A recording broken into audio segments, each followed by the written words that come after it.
Rupiah Sore, nasihat menjelang maghrib. Assalamualaikum warahmatullahi wabarakatuh. Alhamdulillah, segala puji bagi Allah subhanahu wa ta'ala. Wassalatu wassalamu ala rasulillah. Salawat dan salam pada Rasulullah Muhammad sallallahu alaihi wasallam. A'udzubillahi minasyaitonir rajim. Bismillahirrahmanirrahim. Alhaakumut takatsur hatta zurtumul maqabir. Para pendengar Pro 1 RRI Lux Mami, para pemirsa RRI Lux Mami Official yang dimuliakan Allah Subhanahu wa Ta'ala. Nasihat kita pada hari ini adalah bahaya mental serakah. Serakah ini adalah sebuah penyakit yang kronis, yang sangat berbahaya bila itu dihinggapi kepada manusia. Karena mengandung dan mengundang bahaya kepada pribadi yang memiliki sifat serakah tersebut, kepada orang-orang di sekitarnya, kepada alam sekitarnya, dan bahkan bukan hanya di dunia. Bahaya serakah ini bahkan akan menimpa orang tersebut sampai dengan di akhirat nantinya. Keserakahan itu hadir adalah dari mental tidak puas dengan pemberian Allah Subhanahu wa Ta'ala. Sebuah mental merasa tidak cukup dengan rahmat dan nikmat yang telah Allah berikan kepadanya. Sehingga keserakahan ini berbeda jauh dengan qanaah. Kalau qanaah itu adalah sebuah sikap merasa cukup, merasa ridha, merasa puas dengan semua bentuk pemberian Allah. Sementara serakah ini adalah berlawanan dari qanaah itu sendiri. Mari kita lihat bahaya daripada keserakahan ini yang merupakan penyakit umat-umat yang telah dihancurkan terdahulu. Orang yang memiliki penyakit ini hatinya tidak tenang. Dia senantiasa merasa resah dan gelisah. Kenapa? Karena apa yang dia miliki itu dia senantiasa merasa tidak cukup dan ingin meraih lebih daripada kebutuhannya. Maka kondisi hati orang yang serakah ini galau, resah dan gelisah. Kalau orang-orang sudah bisa tidur dengan nyenyak di tengah malam, maka orang serakah itu tidak bisa tidur. Meskipun dia sudah meminum berbagai macam bentuk obat yang menyebabkan dia tidur, tapi tidak bisa tidur juga. Kenapa? Karena hatinya resah dan gelisah. Bukan hanya hati yang resah dan gelisah, itu menyebabkan kepada fisiknya yang tidak stabil atau bahkan cenderung labil. Dan bahkan orang serakah ini biasanya itu lebih banyak sakitnya daripada sehatnya, akibat daripada penyakit serakah yang dia miliki tersebut. Dampak tersebut bukan hanya dirasakan oleh pribadinya, akan menimbulkan bahaya kepada karib kerabatnya, pada orang di sekitarnya dan alam sekitarnya. Begitulah sebuah kondisi awal daripada penyakit serakah ini yang muncul daripada sebuah sifat ketidakpuasan atas pemberian Allah Subhanahu wa Ta'ala.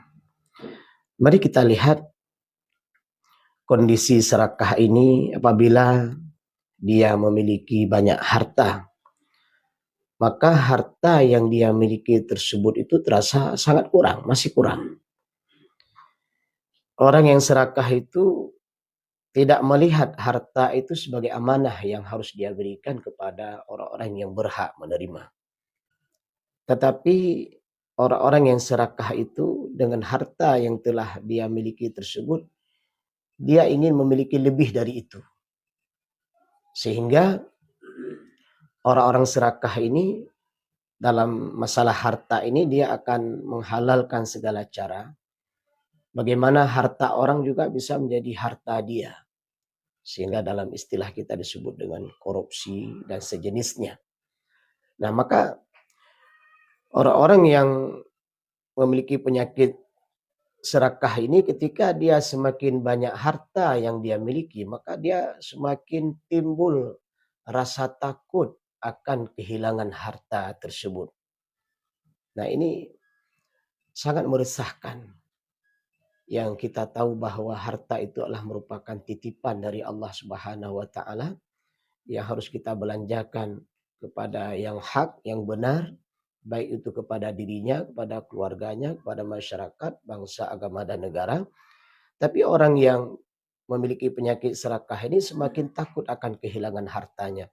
Sehingga dari serakah ini akan melahirkan penyakit pelit. Susah untuk mengeluarkan hartanya.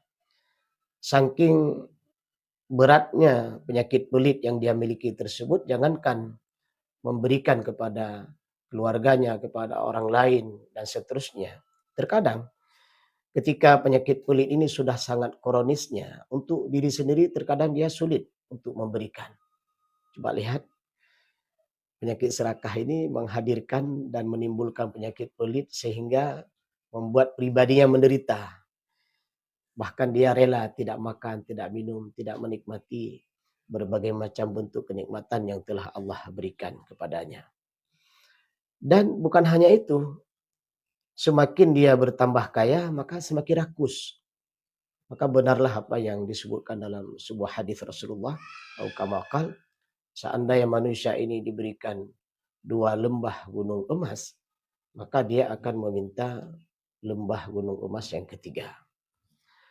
Maka dalam surah At-Takatsur yang kita bacakan tadi, bermegah-megahan telah melalaikan manusia, maka harta yang dia miliki tersebut disibukkan untuk dengan menghitung-hitungnya, dengan mengurusnya, dan bahkan dia takut kehilangan dan bahkan ingin memiliki harta lebih banyak lagi. Allah menyebutkan hatta zurtumul maqabir, sampai dia masuk ke liang lahat atau ke dalam kubur. Kemudian semakin tinggi jabatannya, maka dia ingin meraih jabatan yang lebih tinggi dari yang dia miliki tersebut. Yang seharusnya jabatan itu difahami sebagai amanah, yang seharusnya difahami jabatan itu sebagai bentuknya melayani atau menjadi pelayan, yang seharusnya difahami jabatan tersebut adalah sebagai bentuk tanggung jawab, tapi jabatan tersebut berubah menjadi alat prestise, kebanggaan diri. Dia merasa bangga semakin banyak pangkat dan jabatan yang dia miliki, walaupun dia sendiri terkadang tidak sanggup dan tidak mampu mengurus jabatan tersebut.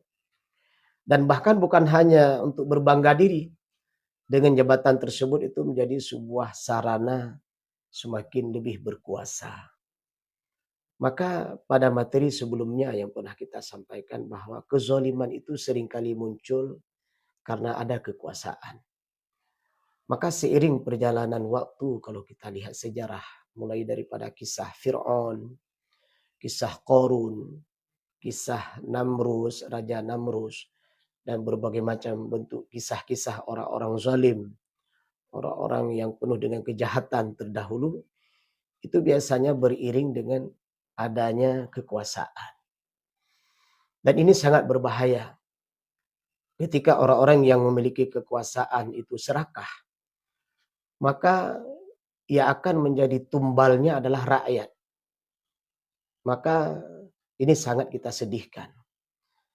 Sebuah fenomena yang hari ini terjadi, banjir dan longsor, yang mengakibatkan kerusakan, mengakibatkan kelaparan, mengakibatkan hancurnya dan luluh lantaknya berbagai macam bentuk dan tempat menetap manusia yang hari ini menimpa Sumatera dan Aceh.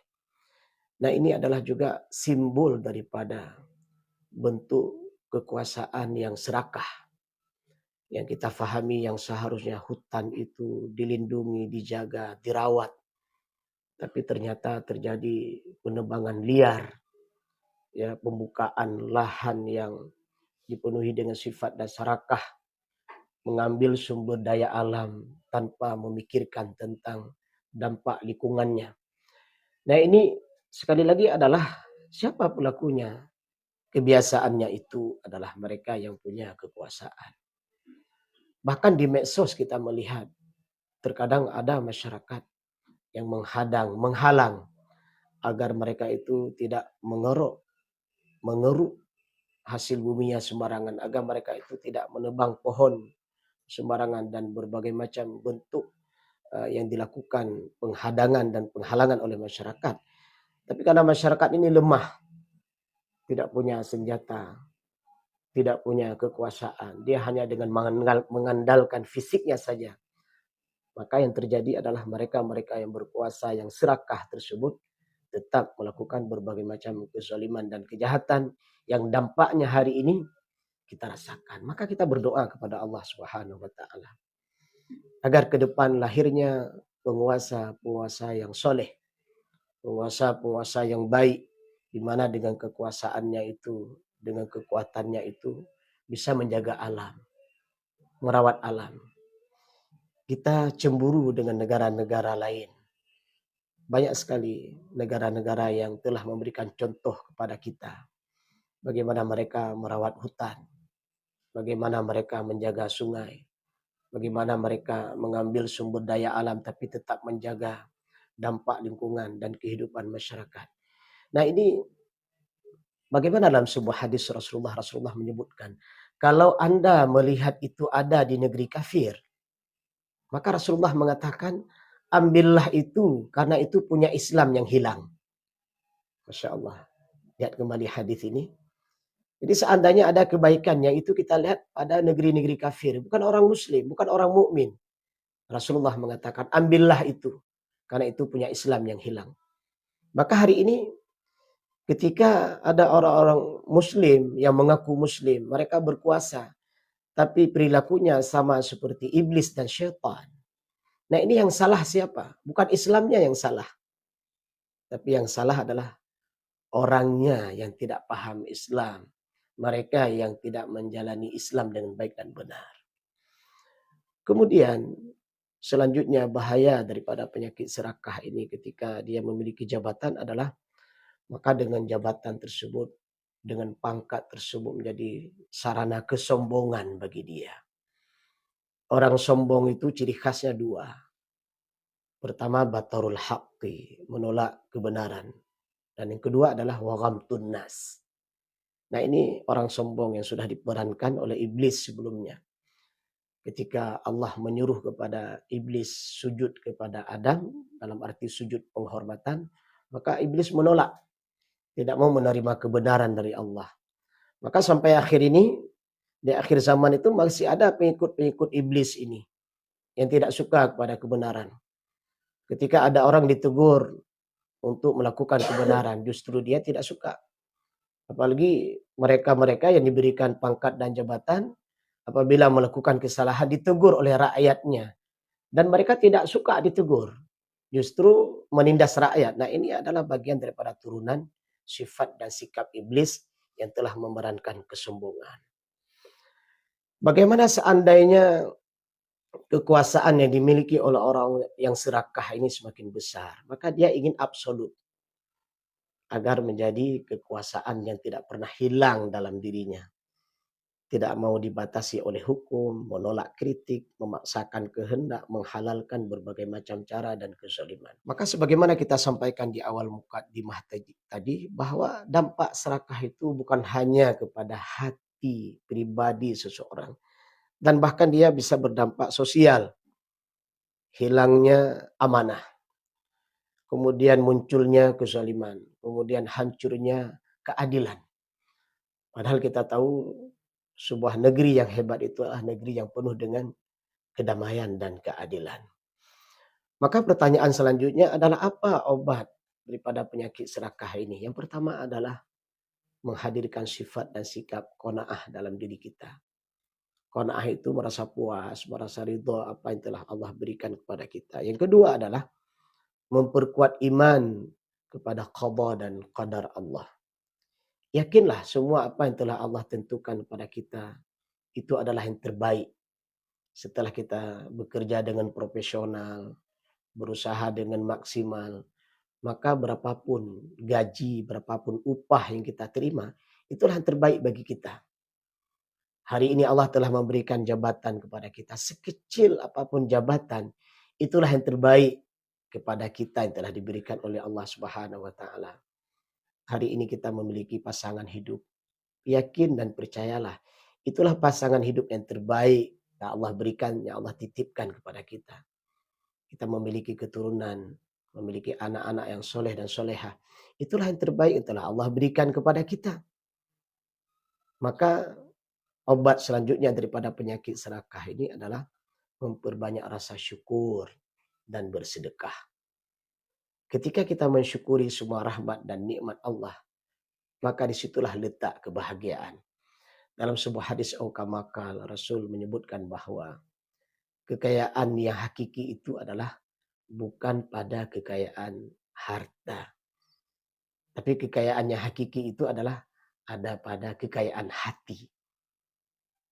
Aghnan nas, orang yang paling kaya adalah orang yang paling kaya hatinya. Lihatlah bagaimana hadis Rasulullah ini.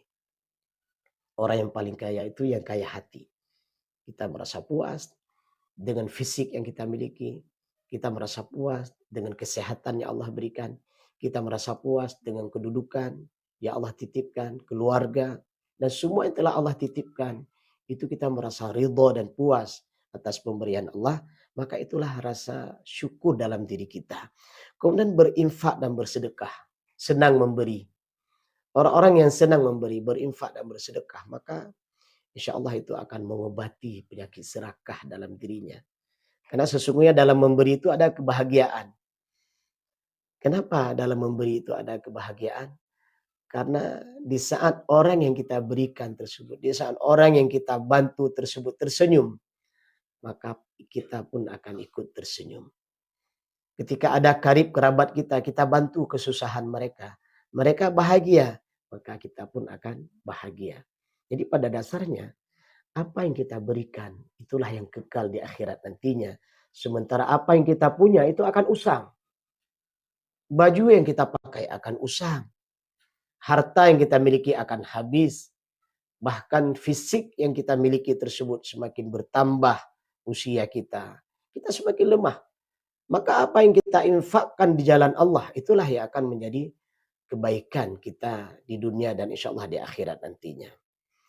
Kemudian meyakini dan memahami ada hisab di hari akhirat.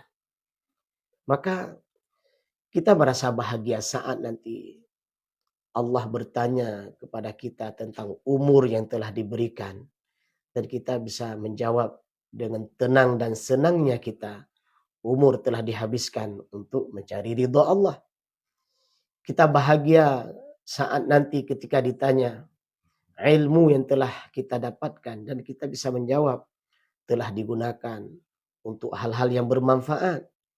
Dan kita juga merasa bahagia dan senang ketika Allah bertanya dari mana dan kemana harta kita gunakan. Kita bisa menjawab kita dapatkan dari yang halal, kemudian kita gunakan kepada yang halal. Dan ini adalah nikmat yang terbesar ketika seorang hamba bisa menjawab pertanyaan yang Allah tanyakan kepada hambanya. Para pendengar Pro1 RRI Lux semuanya, para pemirsa RRI Lux semuanya official yang dimuliakan Allah Subhanahu wa taala. Semoga Allah mengilhamkan, menitipkan kepada kita sifat qanaah, merasa syukur, merasa menerima, merasa puas atas apa segala pemberian Allah kepada kita, dan Allah hindarkan dari diri kita sifat serakah. Dan ingatlah, kalau qanaah itu membawa bahagia, sedangkan serakah itu akan membawa celaka. Semoga bermanfaat. Alhamdulillahirabbil alamin.